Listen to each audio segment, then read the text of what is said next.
بسم الله الرحمن الرحيم. سبحان الذي أسرى بعبده ليلا من المسجد الحرام إلى المسجد الأقصى الذي باركنا حوله لنريه من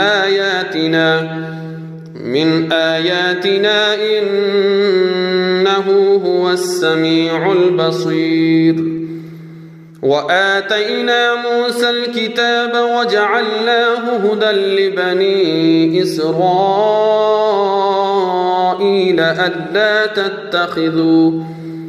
ألا تتخذوا من دوني وكيلا ذرية من حملنا مع نوح إنه كان عبدا شكورا.